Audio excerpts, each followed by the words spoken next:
So how do you actually come up with a good working title? Well, let's discuss how to create a working title in this video. Hi everyone, I'm here to welcome you back to the channel. In this video, we're going to take a look at how to develop a working title for your research paper. So let's take a look at some of those before we move on to the creation process. Titles should encourage readers to want to learn more about the topic of the paper. Remember that in experimental research, there is usually an independent variable that is manipulated by the researcher, and a dependent variable that is measured. In correlational research, both variables are usually measured, but there's no manipulation involved. Either way, it's helpful for readers to see the key variables identified in the title. Each of the first 7 characteristics we've discussed will likely require several words to express fully. Therefore, a lengthy title that contains dozens of words is probably not a good idea. Your title should be concise and to the point. Questions have long been used as titles, and they work well if your research problem is framed as a question. Declarative statements are also frequently used as titles. The statement simply asserts something about the study and is appropriate. If your research problem is stated as a statement, this can be accomplished by using active rather than passive voice, focusing on outcomes, and focusing on the why or the how of the study. Usually an asterisk and footnote is used to indicate the source of the quote. And fourth, titles use current nomenclature from the field of study. We can see here that we've indicated the subject of the study, the population from whom the sample was drawn, and the relationship between variables. Subtitles are frequently used in social sciences research papers because it helps the reader understand the scope of the study in relation to how it was designed to address the research problem. Think about what type of subtitle listed below reflects the overall approach to your study, and whether you believe a subtitle is needed to emphasize the investigative parameters of your research. A subtitle is not required. Most titles stand alone. Is it something you struggle with, or do you find it easy to write? Also, what are some tips that you have for choosing a good working title? And don't forget to subscribe. However, if you feel a subtitle would help your reader understand the parameters of your study, then you may wish to use one. There are other ways you could frame the title, of course, but hopefully this gives you a better sense of how to put everything together. So far we've mentioned several characteristics of effective research paper titles, and we've established that titles generally should be no more than 15 words long.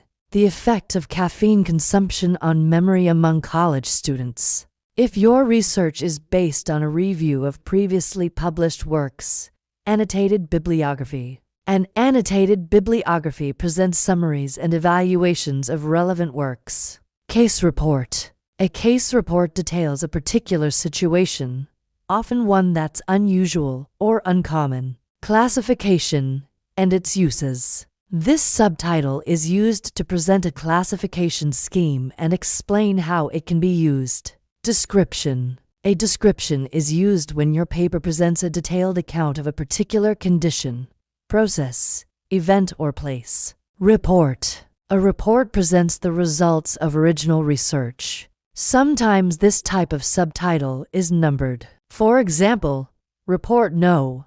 4. Theoretical. A theoretical study presents new ideas and concepts. It often relates theory to practice. Or we could turn this into a declarative statement. Caffeine consumption affects memory among college students. Remember, the final title you submit to your professor is created after the research is complete. That's because the final title should accurately capture what you've done. If you're working with a supervisor or advisor, they may have some suggestions on how to improve your title. So keep an open mind and be willing to revise and refine. Another option is to highlight the independent and dependent variables. Does caffeine consumption improve memory? Or we could start with the dependent variable and then indicate the independent variable. Memory performance is affected by caffeine consumption. So what does this look like in practice? Let's take a look at an example.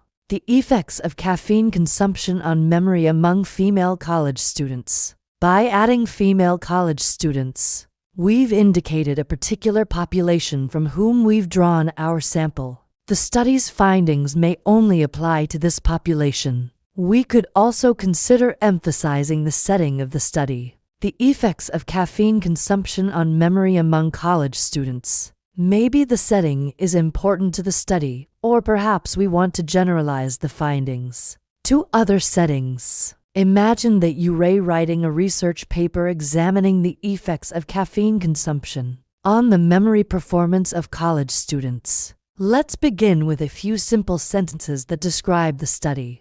We see that we're looking at the impact of consuming caffeine on memory, and that our participants are college students. From these sentences, we can begin to formulate a potential title. The following are just a few options. You may notice that none of them follow exactly the structure subject, verb, object as you'll see in this list. This isn't true for all research, but if your research is based on a hypothesis, it's helpful for readers to understand the nature of the relationship being investigated.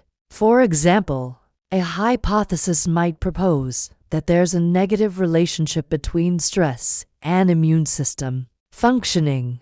The title could then indicate that relationship. When writing a paper in chemistry or engineering, for example, you would want to use current terminology from those fields. Using outdated terms will quickly cause your paper to become dated. First, titles indicate accurately the subject and scope of the study. Who or what is the study about? What are the boundaries of the study? Will the paper present findings from a single study or multiple studies? Will the results be discussed in general, or will specific groups or units be compared? Specificity in the title is usually preferable. This is particularly important for empirical research papers because readers need to know who or what was studied and under what conditions. These phrases add little to the meaning of the title and can usually be omitted. For example, the title of a study that examines the effect of exercise on weight loss might read something like this: the effects of exercise on weight loss in overweight college women. Notice how this title clearly states the variables studied and the population studied. Second, titles rarely use abbreviations or acronyms unless they are commonly known. Using abbreviations or acronyms in the title can limit the audience of the paper, because readers unfamiliar with these symbols will be excluded. So unless you're dealing with a common acronym like the Red Cross or the United Nations, it's best to spell out the terms completely. Remember when I talked about identifying a research problem? What's the gap in knowledge? Well, the working title often emerges out of that research problem. And it is a good idea to develop your working title fairly early on in the research process, because it can help anchor your focus in much the same way the research problem does. As you conduct your research and write, referring back to your working title can help you reorient yourself back to the main purpose of the study if you find yourself drifting off on a tangent. But then once your research is done, you'll want to develop your final title. And that's usually the point where you make the connection between your research problem and your findings. A working title is something that you can use throughout the research and writing process. But the final title, well, that comes at the very end. So without further ado, let's get started. To create a working title, we need to go back to one of the earlier steps in the research process. In fact, effective titles in research papers have several characteristics that reflect general principles of academic writing. Third, titles use words that create a positive impression and stimulate reader interest. Fifth, titles identify key variables, both dependent and independent. Sixth, titles reveal how the paper will be organized. Seventh, titles suggest a relationship between variables that supports the major hypothesis.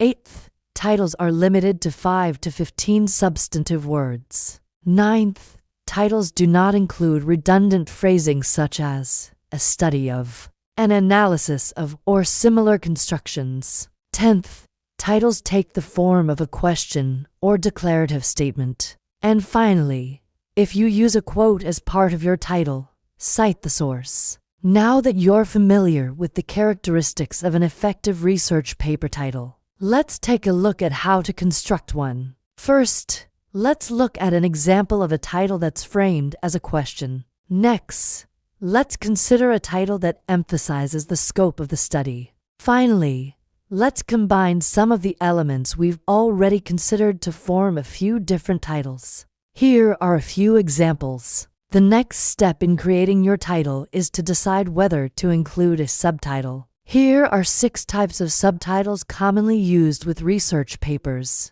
A brief review. Once you've decided on the appropriate subtitle, if you're using one, you're ready to finalize your title. That's it for this video. Let us know in the comments what your experience is with writing titles for research papers.